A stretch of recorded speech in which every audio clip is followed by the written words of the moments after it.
You can go to any tradition and do this. Whenever something is very visible, it's easy to just look at, oh, there it is, and now you think you've got the whole thing. But unfortunately, sometimes people seem like they're unwilling to revise their sort of anecdotal experience and observation of Baptists and other low church expressions of Christianity by just incorporating the fuller picture. Now, one of the points that Dr. Ortlund made was that, it's really not fair when we say judge the entirety of the Baptist tradition by, the worst of the tradition. You can always grab onto some crazy person and make your judgments on, say, who Baptists are, who any tradition is based on the worst forms of that tradition. And of course, all of us have problems in our traditions, and all of us have our wackos, and all of us have our fringe groups, and those who we really wish weren't representing us publicly. That's always going to be the case in every single Christian tradition. And so, the question is kind of, why is it that so many people with the Baptist tradition seem to maybe associate Baptists much more with those worst examples of that tradition, when we don't tend to do the same thing when it comes to Lutherans, or when it comes to Anglicans, or when it comes to Presbyterians? And, I think that there is an element to this that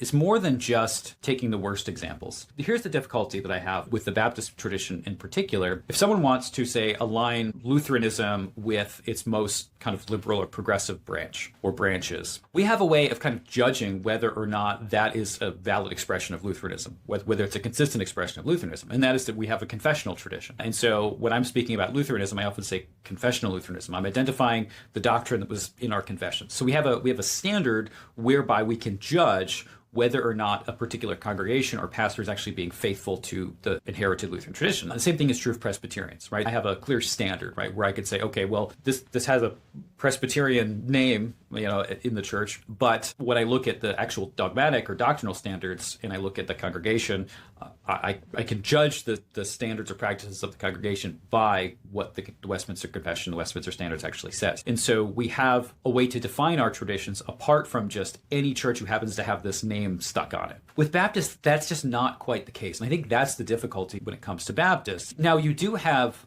of course, Baptist confessions of faith. You have the 1689 London Baptist Confession, which is the most well-known, but you have earlier Baptist confessions as well, in 1646.